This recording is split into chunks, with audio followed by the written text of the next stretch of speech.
Good day, everybody.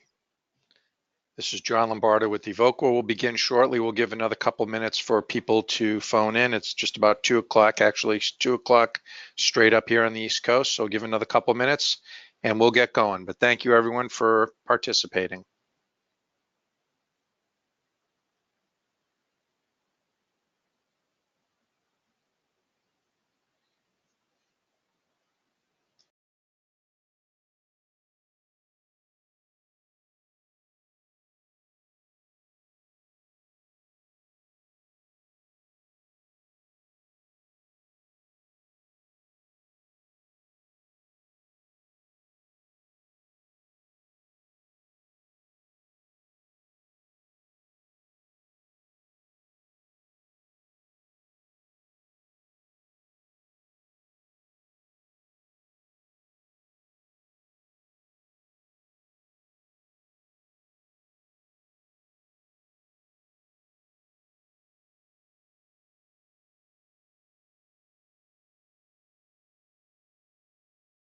All right, everybody, I have about a minute after, so I think we'll get going. Once again, thank you for participating on today's webinar. This is Avoca Water Technologies Carbon and Resin Solutions for PFAS Removal webinar. It's going to probably take about 40 minutes or so of your time, and we will do a Q&A at the end. Start off with a couple of introductions. My name is John Lombardo. I'm a product manager with Avoca Water Technologies, the Environmental Solutions Division. I'm located outside of Boston, Massachusetts. My co-presenter is Caitlin Beretta. Caitlin? Yes, John, thank you. Yes, as John said, my name is Caitlin Beretta. I'm in the Washington, D.C. area, and my role with Avoca is Technical Business Development Manager on the East. Excellent, thank you, Caitlin. So just a quick overview on what we're going to be covering today. We're going to just give a brief overview on Avoca, an overview on what PFAS is, treatment options, including carbon and resin. Communities have different water and why that's important. And then we're going to cover a couple of different stories from communities that have been impacted by PFAS. And we'll do questions and answers at the end. We will actually do questions via chat. So you should have over in the control panel box, it should be on the right side, there should be a chat box. This way we can actually track the questions and make sure we get answers to everybody. That way, if we run out of time, we'll be sure to get back to you. And also that way, hopefully everyone will be able to read and see. So if you have a question, please feel free to type it into the chat Q&A or into the chat box here so we can get to it with Q&A. So we also do one thing. We are going to proceed with 4 kind of pop-up poll questions just for general information. You'll see a poll question pop up. There'll probably be about 4 or 5 different selections on answers. Please choose the one that you think is most appropriate for you. We'll give you 5-10 seconds to answer the question. You can see the first one is up. We just want to know a little bit about yourself and what category fits you, just so we have an idea of who's in attendance today and maybe where we need to go on future webinars. So if you could please take a minute and answer this quick poll. Like I said, we have 4 of these. This is the first one. I would greatly appreciate it.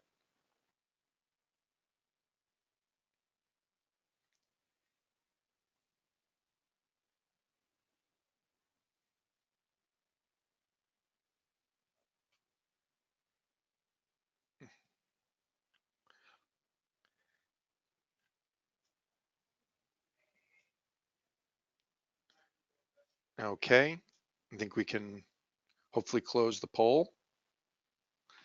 So moving on a little bit about Avoca. Oh, here are the results. I didn't realize we were getting them that quick. So looks like a majority are engineers or either with the state or the public sector. So that's great to hear. We appreciate everyone. We appreciate everyone participating today. So moving on, so a little bit about Avoca. So Avoca, we support about 200,000 installations all over the world. We treat about 70% of the municipal wastewater capacity in the United States, obviously US municipal capacity, that serves about 225 million people. That's on the wastewater, municipal wastewater. We also treat billions of gallons a day for production of municipal drinking water all the way across the US, as well as other parts of the world as well. 60% of the U.S. Navy's vessels use Avoca's CAPAC, or cathodic protection system, and that's to prevent corrosion and other things on the ships. It meets a mil spec, so we are a pretty diverse organization, and we have a lot of different experiences and touches in the water industry, both municipal, industrial, and other types, marine, et cetera, et cetera. So let's talk a little bit about water and wastewater treatment in Avoca's areas of expertise. We cover what we like to call the complete water cycle, from source to discharge. So we'll take surface water or groundwater, treat it, and then just have it distributed for commercial and industrial water use. Within the industrial use, there's a segment of reuse and recycle, which we're also involved in there. And I'm not going to read through all the technologies and things here, but we are involved pretty heavily in that. And then we also do municipal wastewater for discharge back into the environment. So we do everything from intake, filtration, disinfection, purification, as well as reuse. We provide equipment, services, aftermarket parts, anything along those lines. So we're a full service provider from soup to nuts. A little bit about the Environmental Solutions Division, which is where Caitlin and I reside. The Environmental Solutions Division is part of the Industrial Division, but a lot of our business is associated with the municipal drinking water market. So we basically treat contaminants that are found in drinking water supplies. So the topic of today is PFAS, hence why it's highlighted, but we also do other contaminants such as TCE and PCE, MTBE, dioxane, and then we also treat other inorganics like arsenic, iron manganese, perchlorate, nitrate, chrome, and many, many more. Our key products to support these applications are granular activated carbon or activated carbon. It can be pelletized, it can be packed, but carbon, ion exchange, resin, and services. We also have an advanced oxidation process, and we have other adsorptive medias for use as well to remove contaminants. So now I'm going to turn it over to Caitlin to cover what are perfluoroalkyl substances, or PFAS. Caitlin? Thanks, John. So based on the first poll we took, I would think that we're all pretty familiar with PFAS. So I'll summarize these quickly. PFAS stands for per and polyfluoroalkyl substances, and it represents a large class of synthetic chemicals that are manufactured primarily to make products stain, heat, oil, grease, and water resistant. As you can see with the pictures on the right, PFAS are used to make many household items as well as military firefighting foams. PFOA and PFOS, as you can see in the center of the screen, are the most notorious, mostly because they were specifically called out in the EPA's health advisory limit that came out in 2016. Aside from PFOA and PFOS, there's a much larger PFAS family, and they're largely identifiable by, as you can see on the screen, a carbon chain that's been fully fluorinated. And this frequent carbon-fluorine bond is the reason why it is so stable in the environment, since that carbon-fluorine bond is one of the strongest in chemistry. So at this point, we're going to take our second poll to understand what the current threat level is in your community. If you could take another minute to just answer this poll, that would help us. Thank you.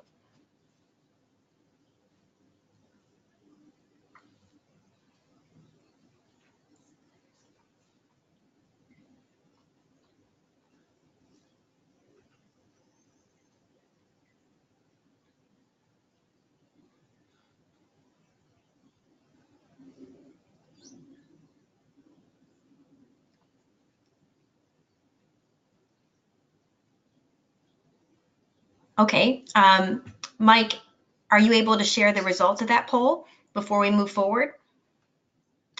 There we are.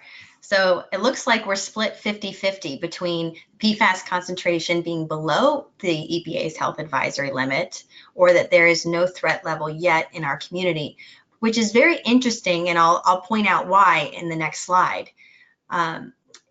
This is a map of the United States, as you can tell, and in lieu of a federal regulation, Many states have moved forward, the green ones, in implementing their own standards and guidances. This map summarizes those that have moved forward with that. There's about 22 of them. And even outside of this map, there's 8 countries that also have PFAS limitations in place. One thing to point out, and why the results of that poll are so interesting, is that, you know, although these regulations vary greatly from state to state and they're constantly changing, even the blue states that are not regulated have a very strong public voice. So even though a water source may be less than the EPA's health advisory limit, even though they're located in perhaps a blue state versus a green state, public perception and the public's voice is really moving PFAS projects and bringing water authorities to want to be proactive about this. Okay.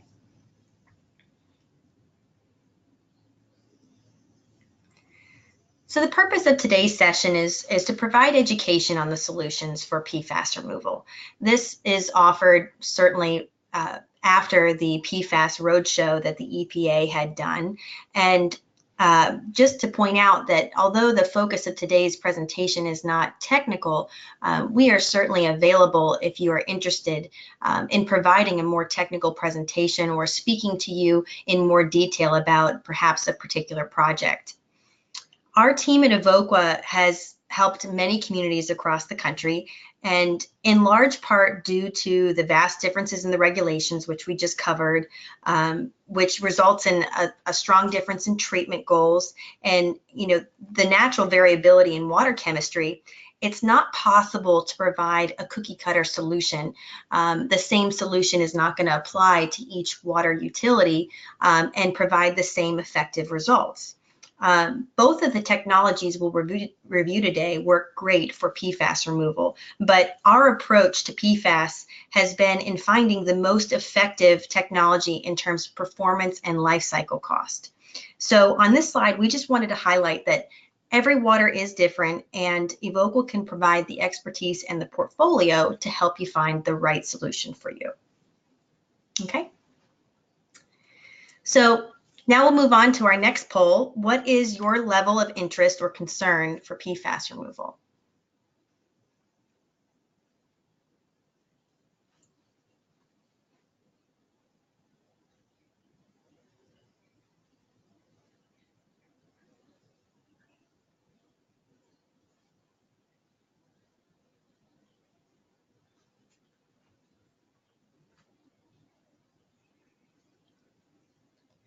Okay. Mike, do we have any results for this one? Excellent. So most of you aren't doing anything yet. So this is a very proactive group. So that's great. For those 25% of you that are looking for treatment solutions, please follow up with us after this presentation. We'd love to talk to you more about that further. So moving forward into a quick overview of both technologies, granular activated carbon and ion exchange resin, I just wanted to start off with a brief overview of granular activated carbon. Granular activated carbon, or GAC, was named the best available technology by the EPA for organic contaminant removal. And in addition to that, it's also been recommended by the EPA specifically for PFAS removal. It's a very strong sorbent for organic contaminants, has a very high affinity for organics. And so in addition to PFAS, if you have other organic treatment goals, such as maybe perhaps future regulated organics or already regulated organics, including personal care products, pharmaceuticals, maybe VOCs, etc., carbon will be able to remove both of those treatment goals. Also, in addition, once the carbon is spent, it can be reactivated and reused. And of course, it does have minimal maintenance and does not require any on-site chemicals. We'll get into more detail about the reactivation in the next couple of slides. So how does GAC work? GAC, as I mentioned, is a very highly porous media.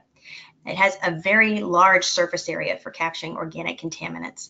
In fact, it has such a large surface area that if you had a spoonful of it, you could cover an entire football field, as you can see in the bottom of the slide. However, it's important to point out that not all carbon is created equal, and especially in water treatment, porosity plays the largest role with determining what that performance difference will be. And if you look at the figure at the top of the slide, you can see that there are 3 types of pores. You have the micropores, which are the smallest pores, mesopores, which are medium-sized pores, and macropores, which are the largest pores. And the different amounts of these different pores will determine the type of performance you will get and perhaps tailor that carbon for a particular application. Avoca offers many different GAC products for a variety of different applications, including a few different ones just for PFAS removal. So just to spend a little bit more time on the carbon reactivation process, once the carbon is spent, it can be serviced by Avoca and sent to an off-site reactivation facility. Avoca has 3 reactivation plants nationwide, including NSF certified reactivation. The photos on the right show our facility in Darlington, Pennsylvania. And as you can see, it includes a rotary kiln. Once the carbon arrives on site, it is placed in this rotary kiln at temperatures between 1400 and 1500 degrees Fahrenheit. And those temperatures are going to drive off any organics that have been absorbed onto the carbon in the water treatment process. Those contaminants are then routed into a thermal oxidizer where they're thermally destroyed. Those temperatures in the thermal oxidizer can range around 1800 degrees Fahrenheit.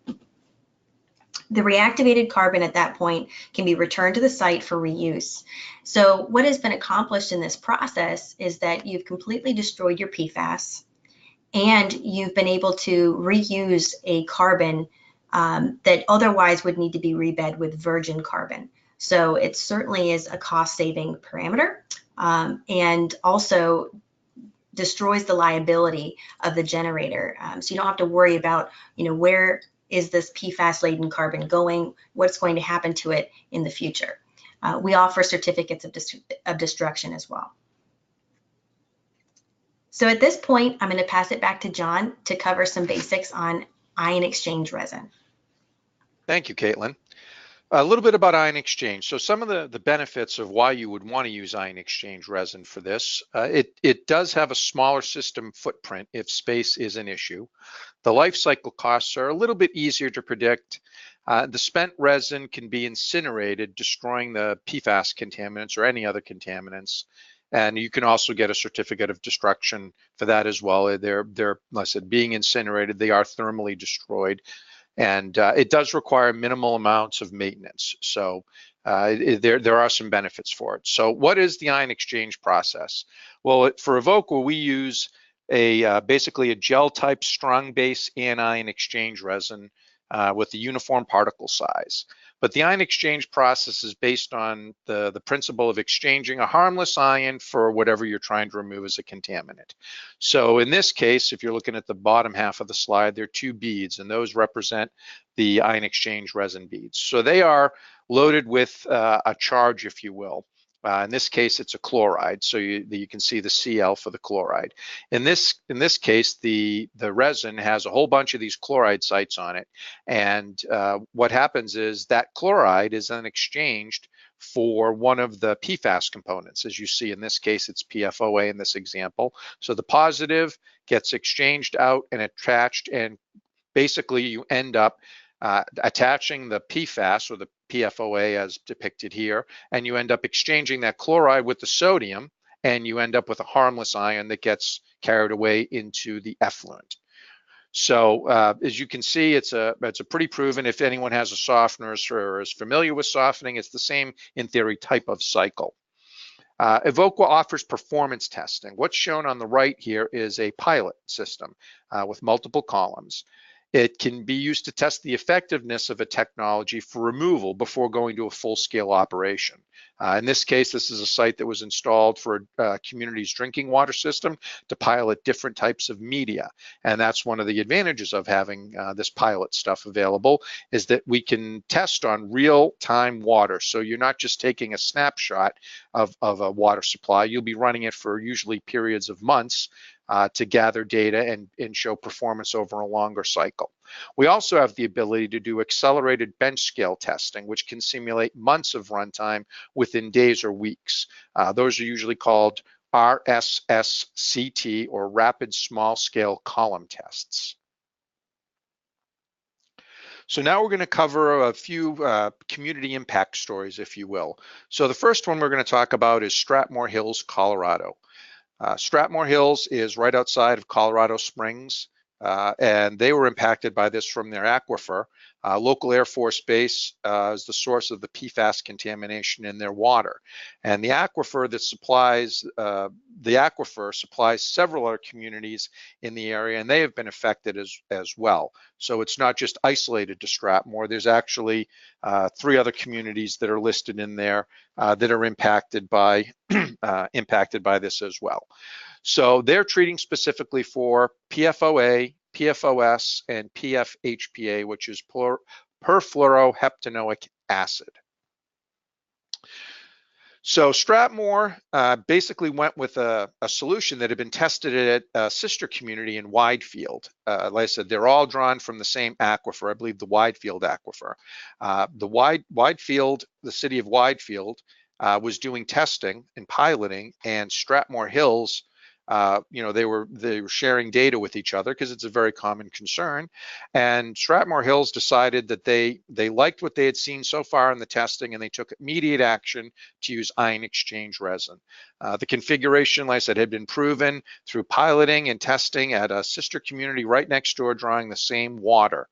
And they were very successful. So next slide. So pretty much the system was quickly and safely installed in a couple weeks after making the decision to go with it. It is still currently online and processes about 350 GPM. Quote from the district manager of Stratmoor Hills Water District says, "It's been fantastic ever since it went online, and it's removing PFAS levels to below the current detection limits of 2 ppt." And the photo you see down in the bottom is actually the installation that's treating 350 gallons a minute at that Stratmoor Hills site. So now we're going to move on to another local community story for Kennebunkport Wells Water District. And Caitlin will cover this. So Caitlin? Thanks, John. So yeah, now I'd like to switch gears to highlight 2 communities where we've provided granular activated carbon as a solution for PFAS. As John said, the first is Kennebunkport Wells Water District in Kennebunk, Maine. And basically they found PFOA and PFOS in one of their source wells. And even though it was at concentrations of, combined concentrations, PFOA and PFOS of 50 parts per trillion, this still being below the EPA's health advisory limit of 70 parts per trillion, they still decided to be proactive to remove the well from service and to seek what their treatment options would be. So that Kennebunk, or KKWWD, contacted Avoca to understand what options they had for PFAS removal, and Avoca was able to design and run an on-site pilot test which evaluated several different types of carbon, including our competitor's product. And this test was able to show that our enhanced coconut product was able to provide an additional 3 months of full-scale runtime versus our the other carbons that were tested. So based on these results, Kennebunk moved forward with installing a full-scale Avoca system, including our enhanced coconut granular activated carbon for PFAS removal. With the data that we had developed from the test, we were also able to offer a performance guarantee to them as well. In the end, the system was delivered again quickly and safely, and the water district provided us the following quote. With Evoqua's lead lag system, we should have no problem. And that system is still up and running, and it has yet to reach breakthrough as expected, and it's doing well. The next project I wanted to highlight was an emergency treatment system in Pownal, Vermont. When Pownal had detected PFOA in their drinking water, they immediately took that water out of service and put that town of 150 people on a do not drink order. So they clearly needed a very quick emergency response to this to get that water up and running again. So we were able to quickly mobilize a GAC system, as you can see on the slide. We actually have a great video that was done by NBC5 News. As you can see, there's a link included at the bottom of the slide. If you have a minute of your time, we'd highly recommend you take a look at it. It is only about a minute in length, and it is also located on our website, and I believe Mike will be sending this out as a follow-up to this webinar. So this concludes the portion of our presentation that focuses on our solutions and case studies.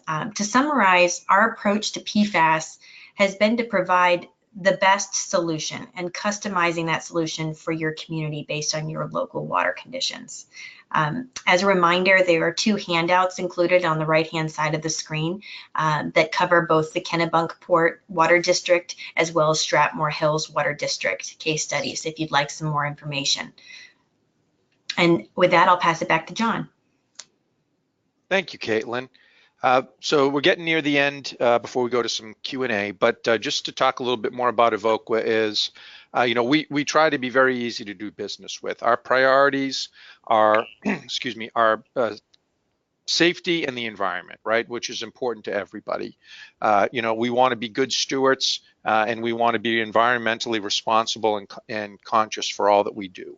So we take quick action to ensure clean, safe water. We have national coverage. We have over 3,000 employees in the United States alone. So we're in all of these communities that actually are impacted. Going back to Colorado Springs, or going back to Stratmoor Hills. Stratmoor Hills is right near Colorado Springs, which is one of our larger offices. We have over 200 employees working in that facility. So we have people living in these communities that are impacted. So we do have skin in the game. You know, this is an important issue for us personally as well as professionally. We also, you know, in going with the easy to do business, we have financing options available for your community or for your specific application. We can do lease to own, rental, straight capital purchases. We can do a build, own, operate model where we design, install, and operate the equipment and then charge by the gallon or some other mechanism. So we try to be very economically favorable to do business with. So just a very quick poll. Would you like someone to follow up with you after the webinar? So give a couple seconds here and then we'll move on to the close and then on to the Q&A portion.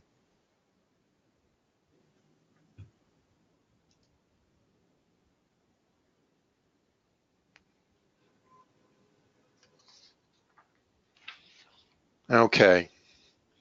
So now we're down to the end. Does anybody have any questions? Has anybody been typing into the chat box if there's any questions that we could kind of go over?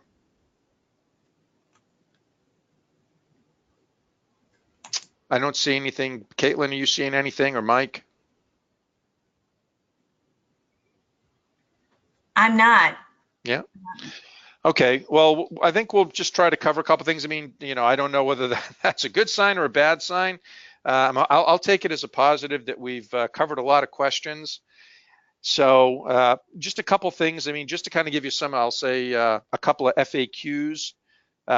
So one of the things that we get asked a lot about be, you know, what would be a good scenario for ion exchange, or what would be one between, and what scenario would ion exchange be a good fit versus GAC?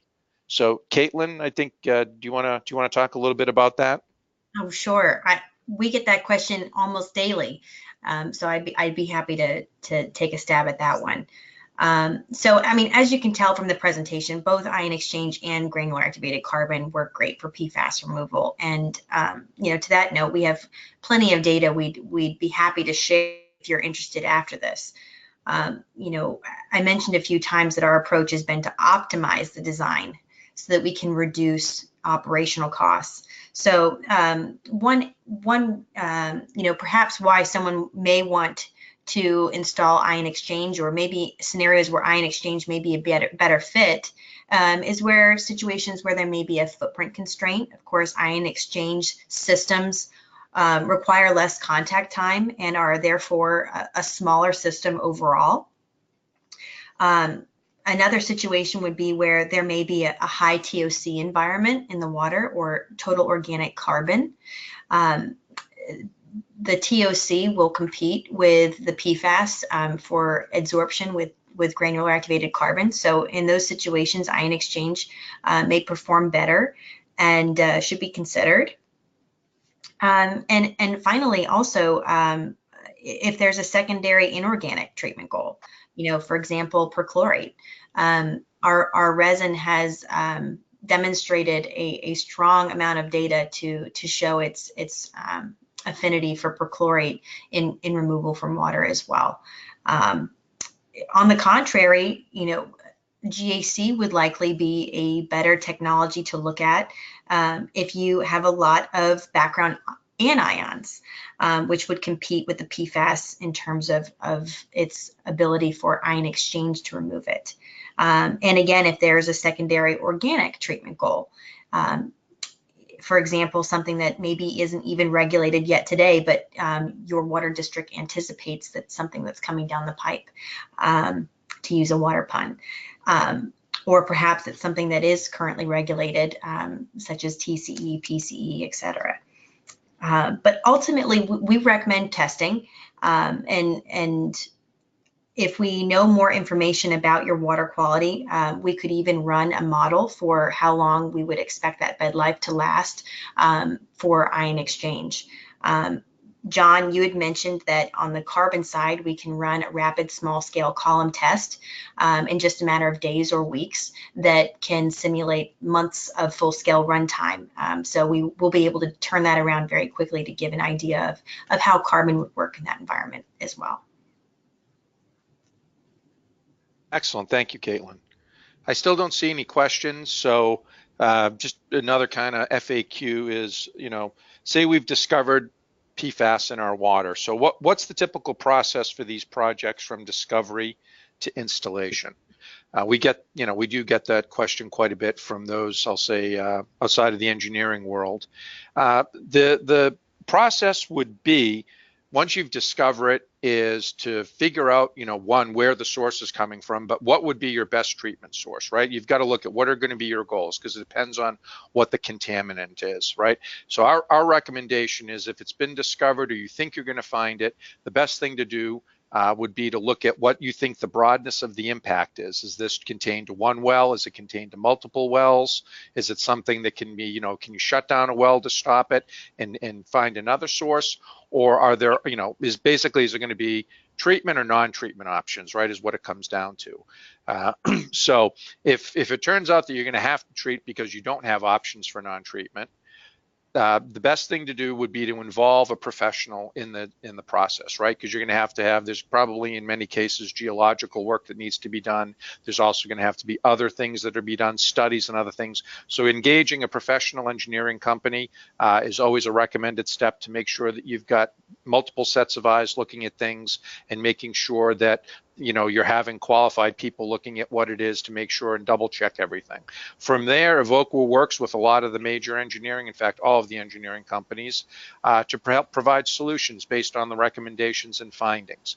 And a lot of that is dictated by what your final quality or what your treatment goals are. And we've talked a lot about that throughout the webinar, is what are the treatment goals? That really is part of the solution. It's not just, you know, there's no magic bullet for every single treatment goal. So really making sure that you have people that are on board that are aligned with your treatment goals and what you expect to get out of it really is the most important piece of it. Then from there on, you can get people to come in and put in the best solution for equipment, services, products, and anything else that may be needed to provide a complete treatment solution for your community. So I see one, have you treated any other PFAS, and what are the shortest carbon chain PFAS you have treated? Yeah, we've treated really almost all of the ones that have been coming up. I mean, there's lots of chains. And Caitlin, maybe you want to talk a little bit about this from your experience in Sure. piloting and column tests. Sure. So typically the analytical we use is the EPA 537, and that includes, I believe, 17 different PFAS chains, the smallest being the PFBA, the butanoic acid or the butanoic sulfonate. So that's as far down as the analytical.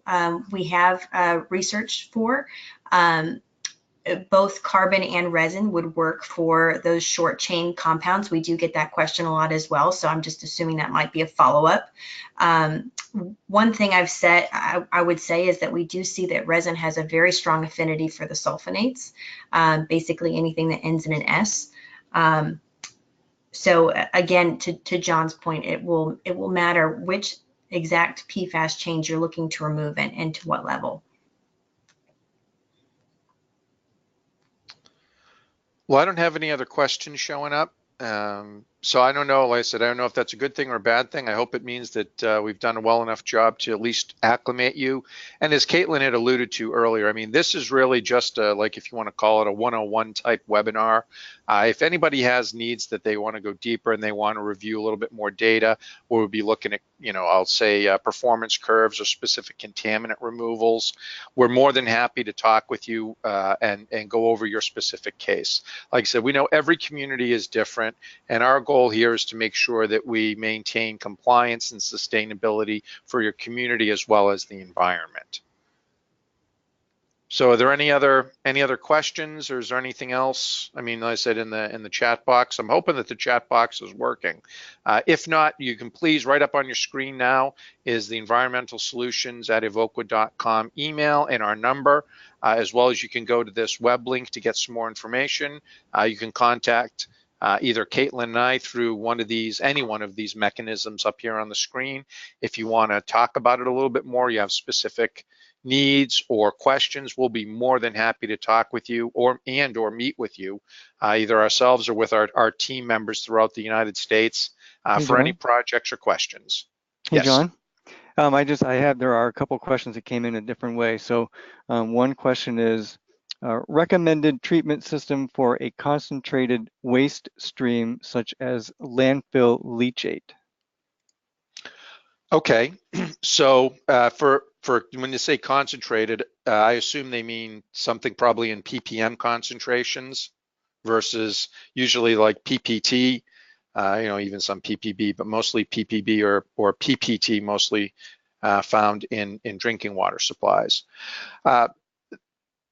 We do have options for that as well. I mean, that revolves around carbon and resin as well. Once again, it depends on what exactly the treatment goals are and what the concentrations and the flows are. Obviously, the higher the concentrations, you get shorter capacities because of the loading. Caitlin, do you have anything you wanna, I'll say, pile on to from that?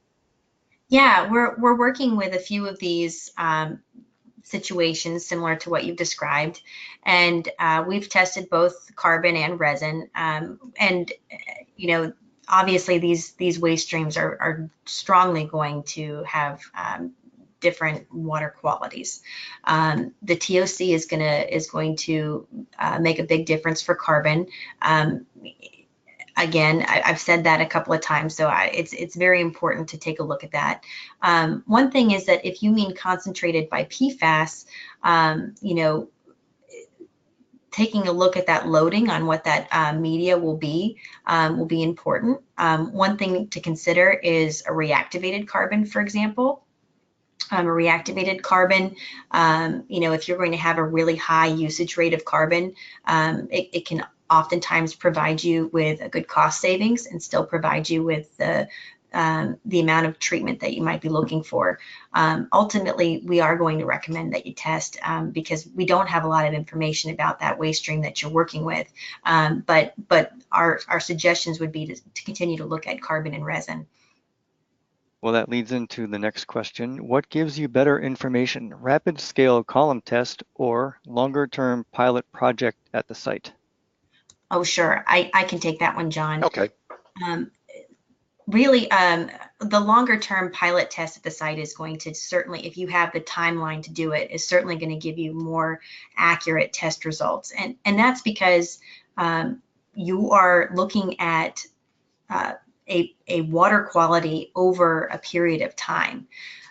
Whereas the rapid small scale column tests, we request about a 30-gallon sample from you to run it in our lab, and that's a very static sample. So you're not looking at how that water quality is going to change over time. So if you have the timeline, pilot testing on site, or even a full scale side by side would be the best way to approach this. Rapid small scale column tests certainly will give you good results. I'm not taking away from that, but there's certainly a sliding scale in terms of to what extent it will be even better data for you if you have the timeline and the budget to do a pilot test in the field. Correct, and that also comes down to monetary concerns as well, because the tests for PFAS are not are not inexpensive. So the longer you run and the more tests you do, the more you spend on analytical. So as well as time and money play a role in determining whether we would go with a rapid scale small column test or a pilot. And like I said, as well as end user goals and I'll say availability, to be able to put equipment in, what's the timeline and the schedule and the budget and many other things. And I would also add to that rapid small scale column tests are specific at this point to granular activated carbon. Whereas if you were looking at both carbon and resin, you could run a side-by-side pilot test in the field to look at those differences by using different diameter columns to be able to simulate those different empty bed contact times. Correct, and you'd have the opportunity to run multiple medias in the same pilot test. The next question is the last one that I think we have so far is, have you treated other PFAS such as Gen X and related other PFAS? Yeah, the answer, the answer is yes. Caitlin, go ahead if you want to go ahead on that. I know you've been pretty involved with that piece of it.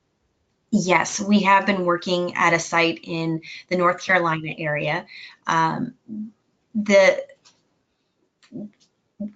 Both carbon and resin were tested at that site. Gen X is a chain of PFAS. When long chain PFAS were phased out, Gen X is a replacement chemical. And because of its structure, it's tough for both GAC and ion exchange to remove it. It certainly has a higher usage rate if that's one of the treatment goals, and that's what we've found from those studies. Just in an interesting note, we are also treating Gen X, or I'll just say under the PFAS moniker, we're also treating that in the air phase as well, at I'll say an undisclosed site in North Carolina as well. So for airborne pieces as well. So yes, we are pretty involved with treatment of Gen X as well as PFAS in many different communities, industrial as well as municipally. Any other questions, Mike? That's it. That's it. All right. Well, we're right almost spot on 45 minutes. So I don't know if there's any other questions. Like I said, if you do have questions or if you have needs or anything in follow-up, please contact Caitlin or I.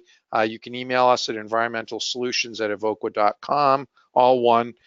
Call the number up on the screen, the 844-216-3224, or you can go to the avoca.com remediation page and do a contact us, and we'll make sure we get somebody in touch with you. But There is one more. We have one 1 more. minute. We have Sure. one more. All right. What is the treatment method for air? So I imagine that's the vapor stream you're referring to. Correct.